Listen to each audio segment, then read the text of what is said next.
Hello, this is Dee with Divine Needle. Hope you all had an awesome TGIF. Oh, we are 3 months officially, 90 days, as of tomorrow, into the age of Aquarius. Celebration! 90 days! You know, 2020 is clear vision, truth, and clarity. When they showed me the Mayan calendar symbolism on June 20th and 21st, it's interesting because the 20th, 2020, and the 21st, 2021, that was also them giving me a heads up about those 2 years. How important they are. You all chose to be here at an amazing time of this transfer into the age of Aquarius. Many of you chose to be here during this time to help usher it in. So, bravo to you that chose to be here on missions to help make this happen. The transition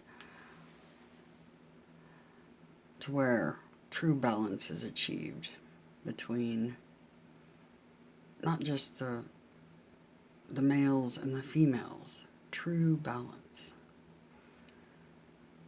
but true balance in the races, religion, and everything else. Oh, boy, we could use some balance here. Lady Justice, right? So, you have to bear with the planetary shifts because they're getting us where we need to go. Jupiter's getting ready to go direct.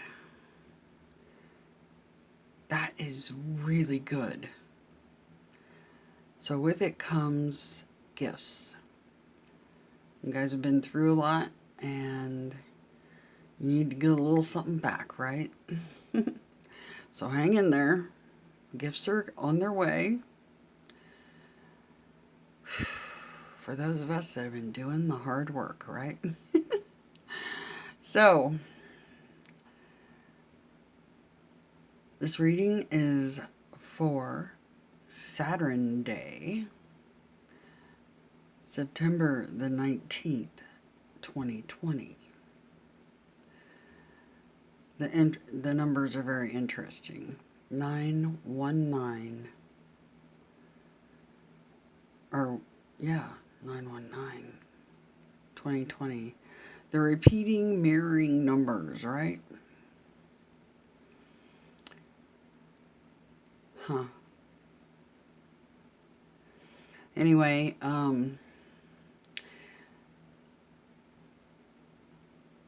yeah, don't miss those little things like the numbers, because it's all about the holodeck, the matrix. It's all brilliantly designed using numbers.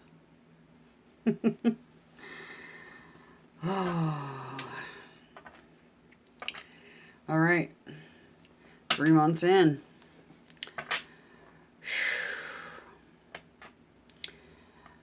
There's going to be days when I don't do these readings because the energy is as such that it's not really required.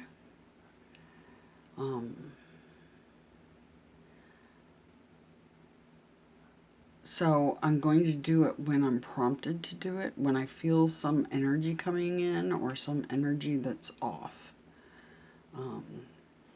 Whether it's good or bad. I won't just do bad, because a lot of people, oh yeah, I better read the cards, something bad's coming. But I also want to read the cards when something really great's happening. And something really great's getting ready to happen. Jupiter going direct.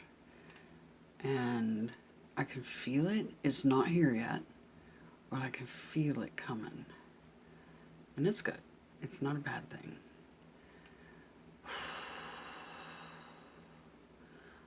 some relief. It's kind of like the lifeboat out there. We're all swimming in the middle of the ocean, and we're on a lifeboat. And a gift of water is coming in. Anyway.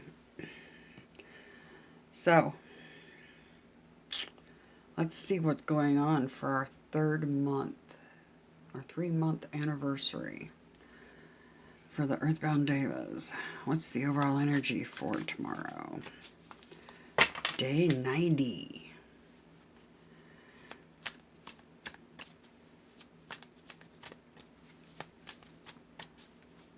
Day 90 AoA. Overall energy, please.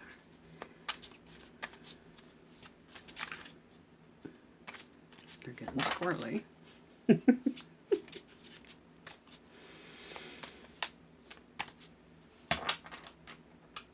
Again, let me say something. I want to thank you guys for all your amazing support. And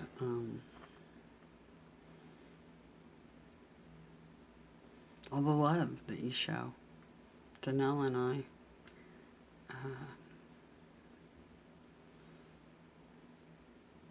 It makes this work super rewarding. And it's what we love to do, so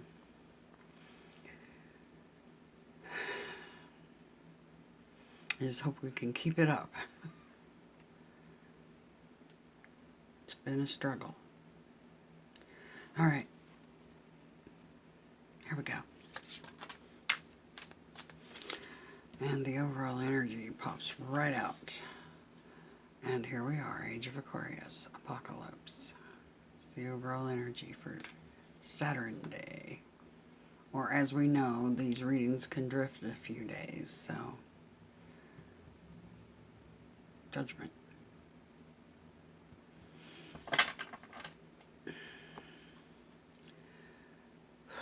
What's our highest priority for tomorrow?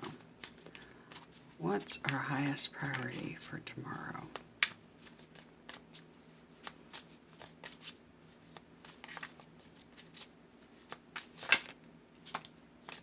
Nice. Got the Star card and the Shining Dew.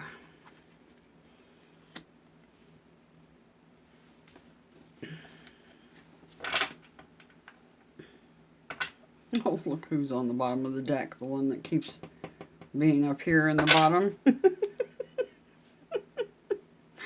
Yeah. And what do we need to be mindful of and or prepare for? That was quick. Oh, there it is. The malaise and the hunt. Alrighty.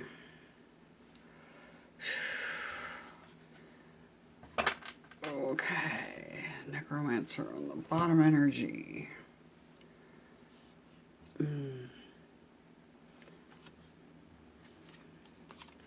Patience, divine higher genius.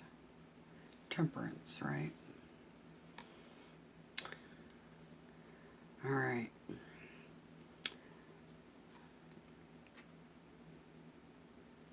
Okay. We just know she's there. Underlying. The Necromancer, key 18, Major Arcana. And I was definitely called to do this reading, just so you know. These two cards appeared in the reading that was dealing with what happened in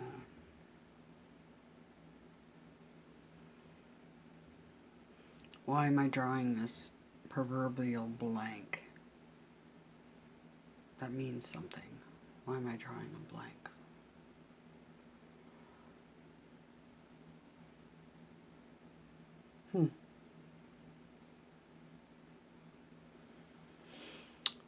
Interesting, because I really have just drawn a blank.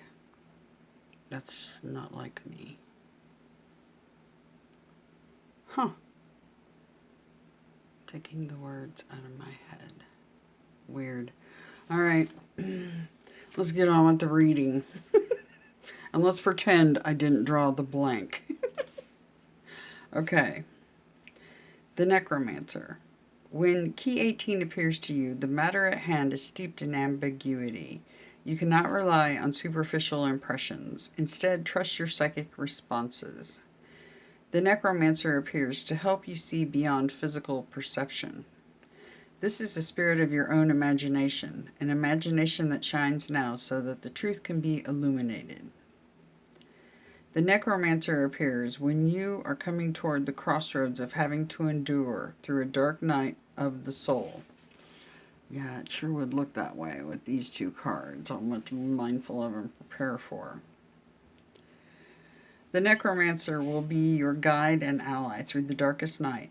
Yet there is prophecy here. Journeying through the dark night of your soul will take you on a path that leads you to your holy grail. The Necromancer is also the spirit of resurrection. The parting seas depicted on the card symbolize climatic miracle. Through the doubt and mystery, maintain an unwavering faith, and that is what powers resurrection and miracle. You know, it's interesting because it just went through my head about the memory wipe everybody's been experiencing when they come here. The memory wipe. Were they trying to get me to think about that for some reason? Because I did. It was literally like, boom, like cleared the slate kind of thing. Huh. What are you guys up to? Lots of major arcana going on here. 14, 17, 18, 20.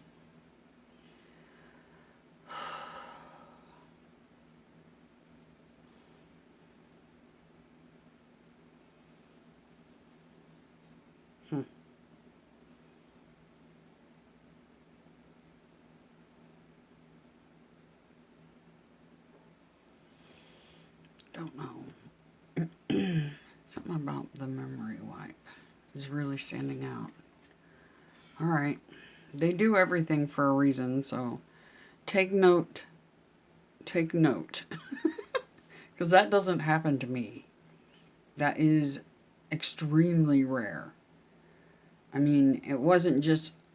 It's not like even on the tip of my tongue. That's how intense it's gone. That's just weird. Okay. Here we go. The Apocalypse. Key 20, Major Arcana. This is a spirit presented upon your path when you have arrived at a point of no return. What has transpired is now irreversible. The only way out is through. This is the moment of full realization for why all that has happened to you has happened.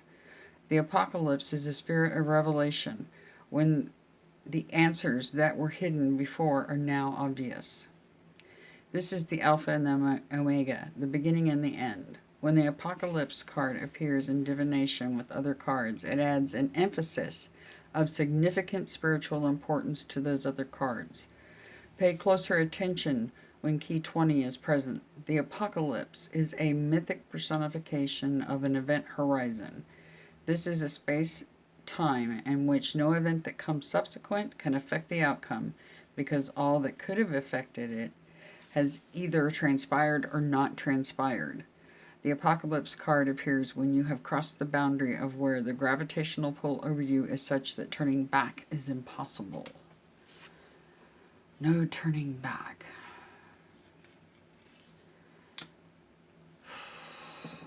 Okay, let's see. Resurrection, gateway to resurrection, and no turning back.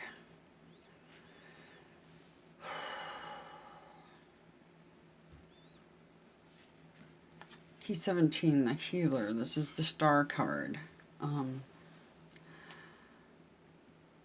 This is the card of Aquarius. All right. Key 17. You have overcome a brutal yet necessary trial in your life, and now your holy guardian angel returns to heal your battle wounds.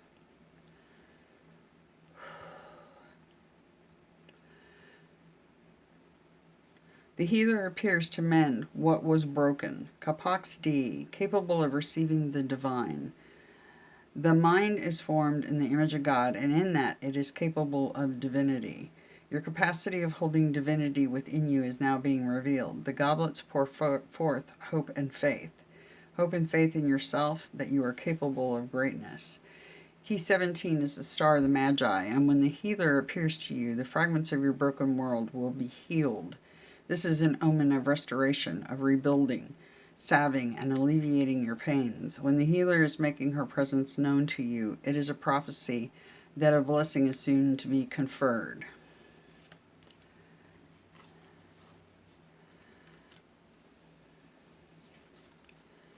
Interesting. We have both Aquarius symbols here. This is the Knight of Cups.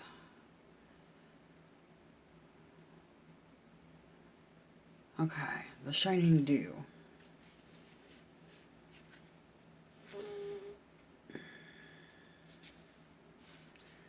You are now being given divine instruction to alchemize the elemental nature of water to enhance social charisma.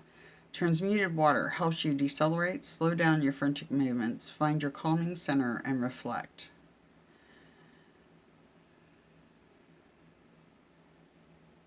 Fluidity is the quality of being like water, as is the Taoist philosophy of Wu Wei. And the Shining Dew is here to guide you toward free flow so that you might roll with the waves and let the natural movements of karma take you where you need to go. The Knight of Chalices is your guide as you navigate the waters of destiny. Slowing down and achieving your inner calm will lead you to wielding incredible soft power over others, which in turn endows you with the influence you sought to have. When this card appears in a divinatory reading, Spirit is telling you to sublimate what is deep within your psyche into the material world as a creative or artistic product. Allow your soul to be visible.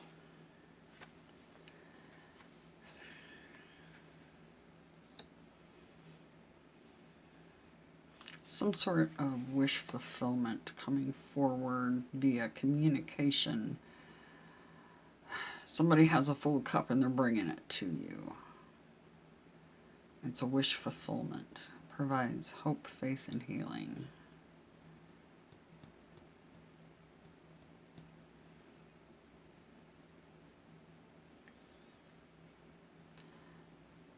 This resurrection card can also be heeding a higher calling. This one, sorry. The Judgment.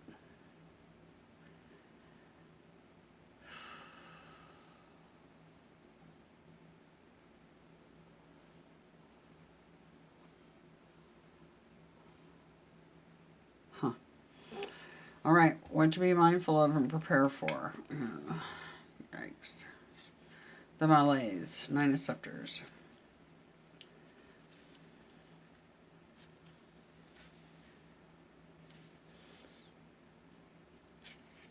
We could really use a break.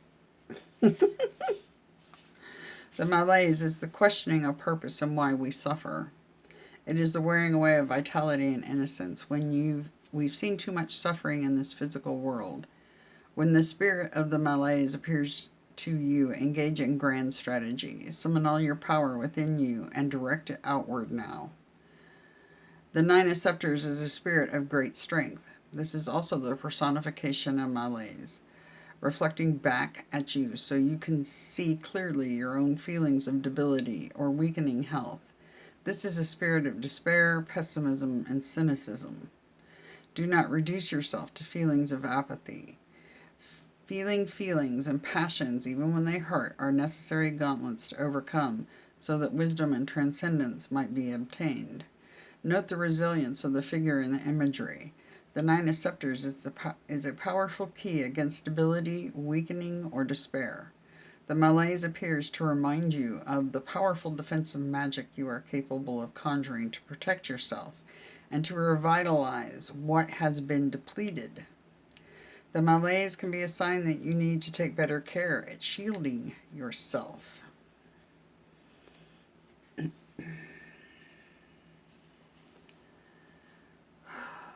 wounded warrior, not done fighting, has a scepter in their hand. We're all fighting the good fight, that's for sure. And the haunt, 9 of swords. So we've got 9s abounds. 9s. We are in the 9th month. And today itself, the 18th, when I'm doing this reading, excuse me, allergies, is equals a 9 too, the 18th, right? 1 and 8 is 9. And we also have the necromancer reduces to a 9 as well. 999. Flip them over and you get 666.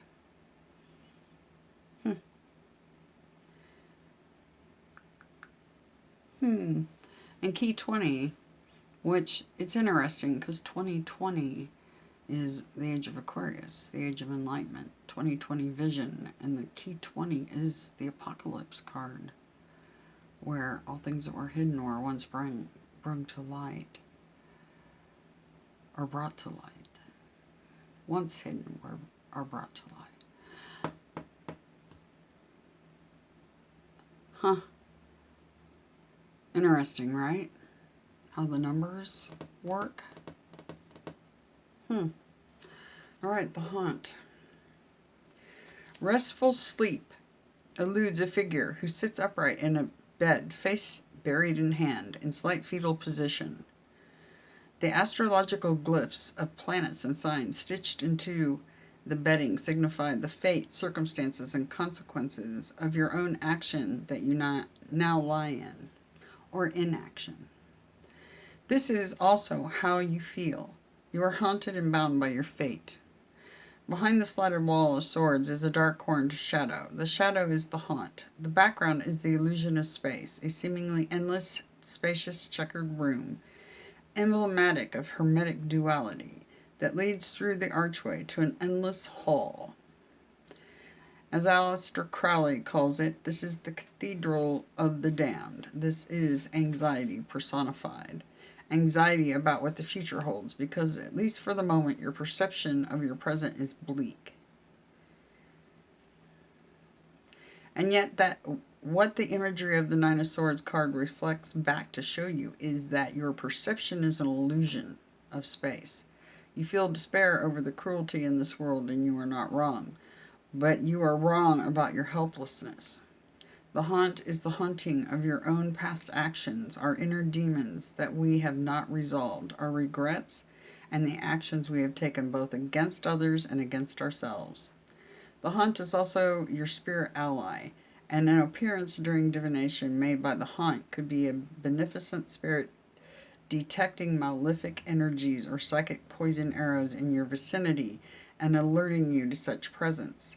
Thus, the haunt is often assigned to conduct a full spiritual cleansing, banishing, and to engage in a more proactive shielding and or personal protection rituals, which is interesting because it says you need to take better care of your shielding.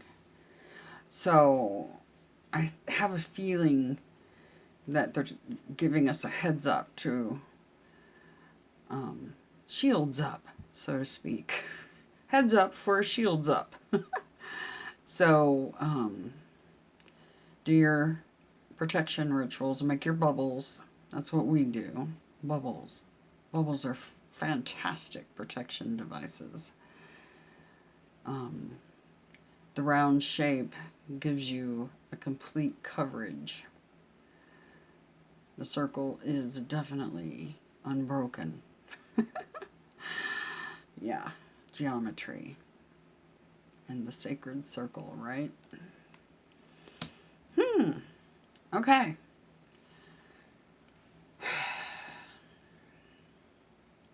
Hitting a higher calling. The truth comes out. everything's exposed and brought to light.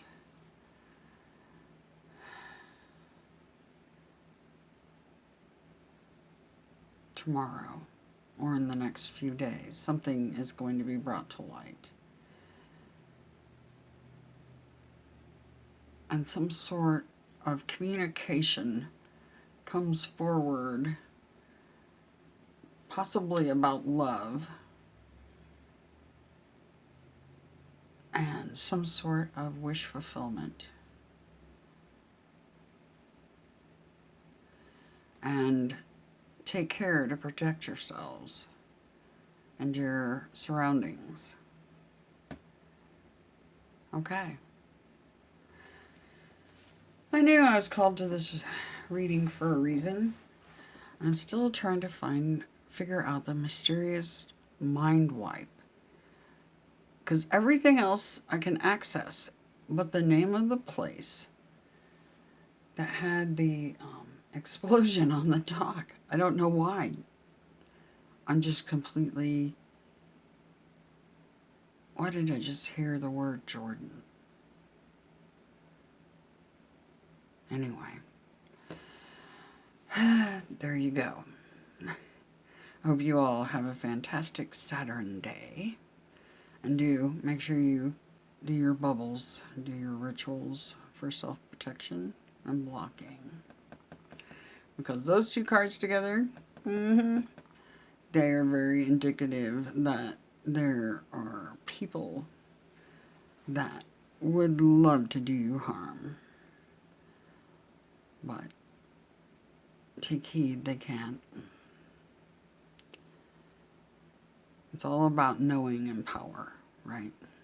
Anyway, more love than you could possibly imagine.